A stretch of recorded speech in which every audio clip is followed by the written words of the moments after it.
Hi, hello. I'm Dr. Krishna Kumar here. I'm going to educate you about how we can do a subjective exam using Google Form because all of you are already familiar with Google Form. And today's class, I'm going to teach you how we can do a subjective exam using Google Form. A subjective exam, in the sense, we are giving a question paper in an online mode to the student. Then the student will write down the answers in the paper, then they will be making it into a file or PDF file, and they will be submitting it into the portal. So what is the advantage here means, I feel like this method is very efficient and proofful because during the pandemic situation, many institutes and universities are actually conducting their exams by online mode. So I feel this is a efficient method because student will get access to the question paper by a single click on the Google Drive link. So once student get an access to the question paper, before that he has to or she has to fill the details. Student details will get, so the entire data we will get about the student who performed the exam. So once they prepare their answer, once they written down their answers, they can submit their answers in the any format in the sense any file format.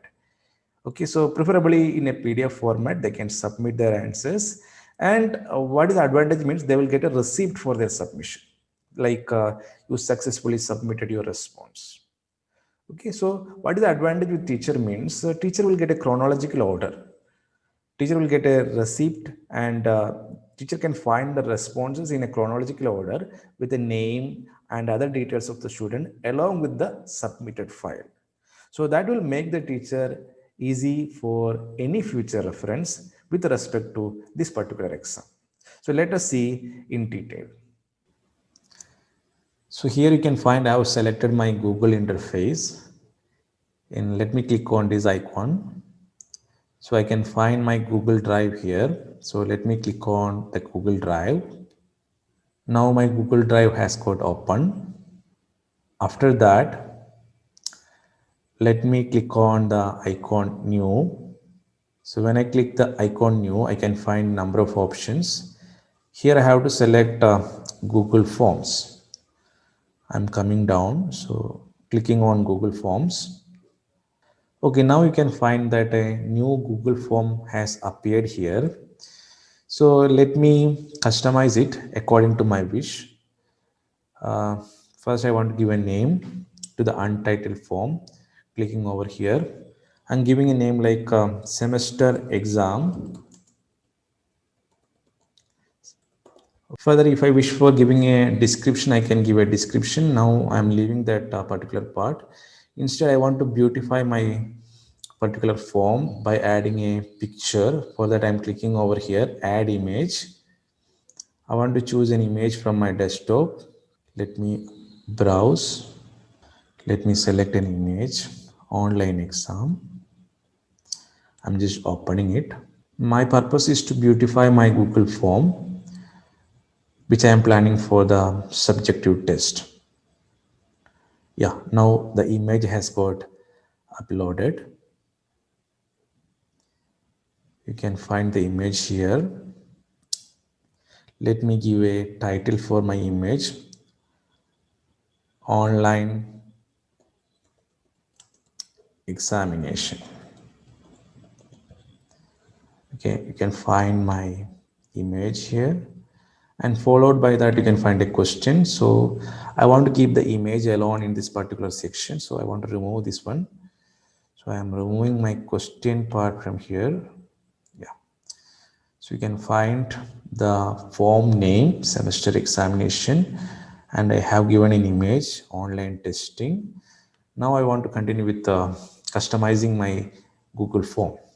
All right, so let me click over here also, so it will be automatically upgraded with a name, semester examination. Now coming down, if I want to add another section, I have to click here, add section. So I'm clicking over here.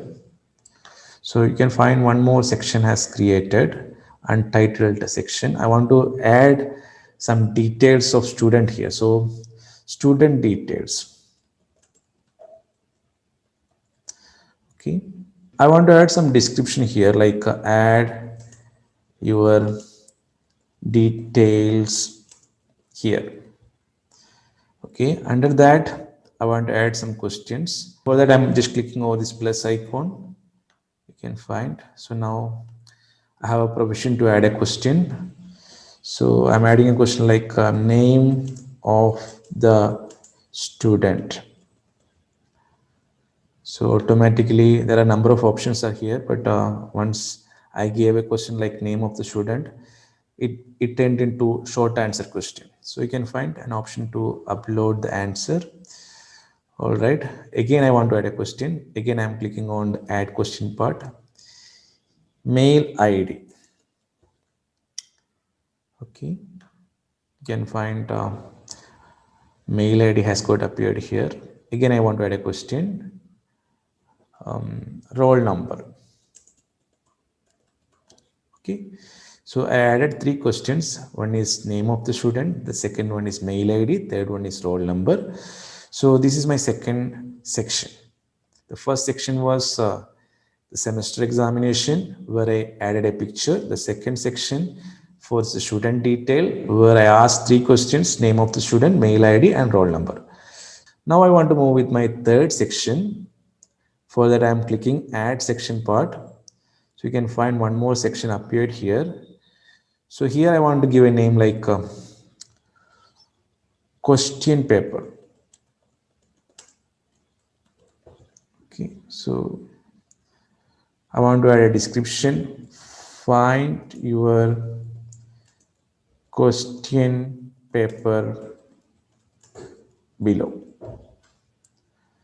Then I want to add the question paper. For that, I'm clicking over this particular icon, add an image, because I need to add my question paper as a JPG file. Okay, so this part you have to be careful. You can add your question paper as a JPG file. For that, I'm clicking on add image. Since I have already prepared my question paper and it is available in my desktop, I'm just browsing it down in the desktop. I'm just typing it like QP. I've saved it in QP JPG format. Let me open it. Yeah, you can find my question paper is getting uploaded now. Find the question paper below. You can find the question paper here.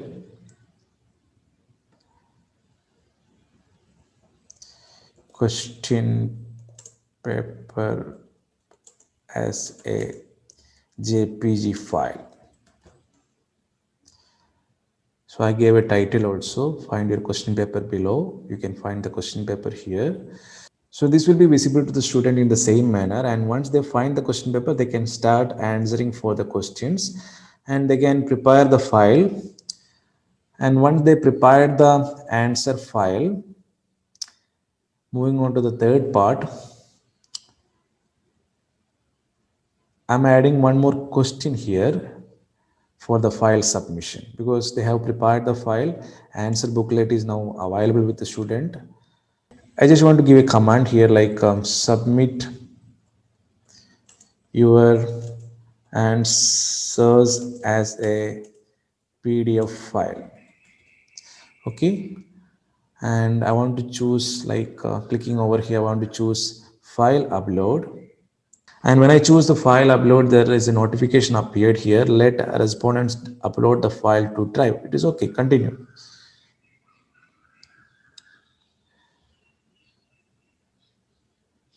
So once I gave the file upload option, it appeared like this, submit your answers as a PDF file, and number of options also appeared here. Allow only specific file type. Yeah, I want to allow only the specific file type. I preferably selecting the PDF file. I'm expecting my student to upload the PDF file. So again, I want to restrict the file size into maximum of 100 MB. And I am just selecting 100 MB. You can find this option to be ticked. Yes. So now I have done with the preparation of my Google form. Let me see it once again. Starting with the Google form name semester examination. I just added a picture. Then the second section is for student details. And in the third section, I added the question paper and I added some description. You can find the question paper in the JPG format here. So after that, I have provided a portal for the answer submission. So once I did this, now I can go with customization. Like I can go for further beautification or customize the theme. So I can choose any color which I wish. So let me choose some light green shade. Now, once my preparation is over, once my Google form preparation is over, I can make this form ready by clicking on the send icon. Okay, once I click on the send icon, there is a number of options here. I can send this as a Gmail, or I can even create a Google Drive link. So since I want to make it available to the student at the time of examination, since I want to make it available to my student at the time of examination as a Google Drive link, I am just saving it as a link. So before that, I want to shorten my link. So the URL got shortened now. I want to copy this. So I have done with my part. Now let us see how this will be appeared to a student. Since I copied the URL, let me open how a student will open my link now. Let me show that. I'm pasting the link over here and opening it.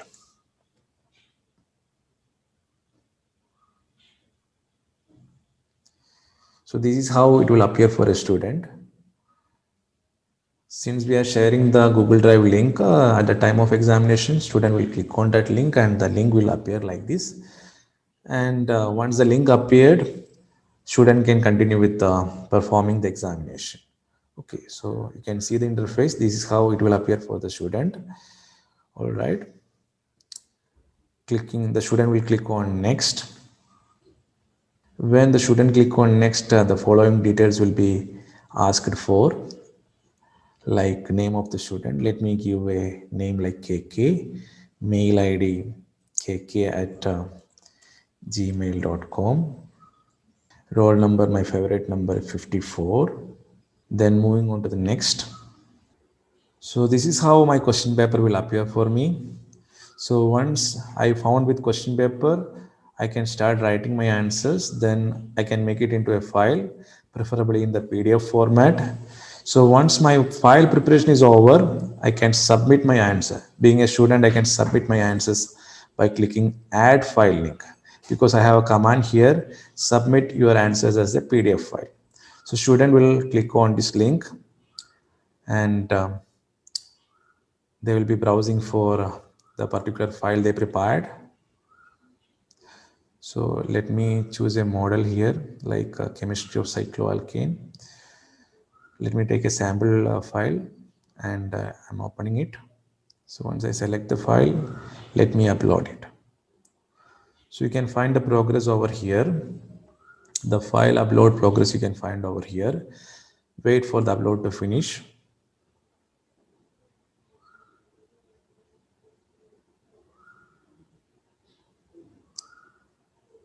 Okay, once the file upload is over, the student can submit the file. Okay, student has to submit the file, clicking by submit. Now student has done with his part. So moving on to the teacher part again. So this is how our Google form will look like, questions and responses. So in the beginning itself, I said that, so this particular method actually help us to chronologically get a or receive a response from the student. So since one student has responded to my questions, so that response is recorded as responses 1. So similarly, if 60 students responded, every 60 response will be there in a chronological order under my response session. So this will help me to track the student and this will help me to have a quick reference. So let me click on the response part. I can find one student KK has responded and his mail ID is also available and I can find his file. Similarly, I can get the detail for every student who responded for the exam. Okay, now let me talk more about the responses interface. So I have already said we can get a response summary by clicking this tab. So this will help us to see how individually students respond to the question paper. And it is always good to get a consolidated report or consolidated summary of student response. And it is possible by exporting this summary into an Excel file. And that is possible by clicking this particular link. But before that, I want to make familiar with one more provision using this particular tab. So this tab actually help us to restrict the student to submit the answer paper after the stipulated time. So if you don't want to receive any more response from the student, we can click this tab like this, and further this form will not accept any more response from the student. Going back to how we can collect the response summary in the form of an Excel file, we have to click on this particular tab. So by clicking that particular tab, you can see the consolidated report like this. So in this particular consolidated report, you can see the time at which students submitted the particular response and the name of the student mail ID, and the Google Drive link for the student response. So I believe this particular session is useful to you and you will learn from this method. Thank you.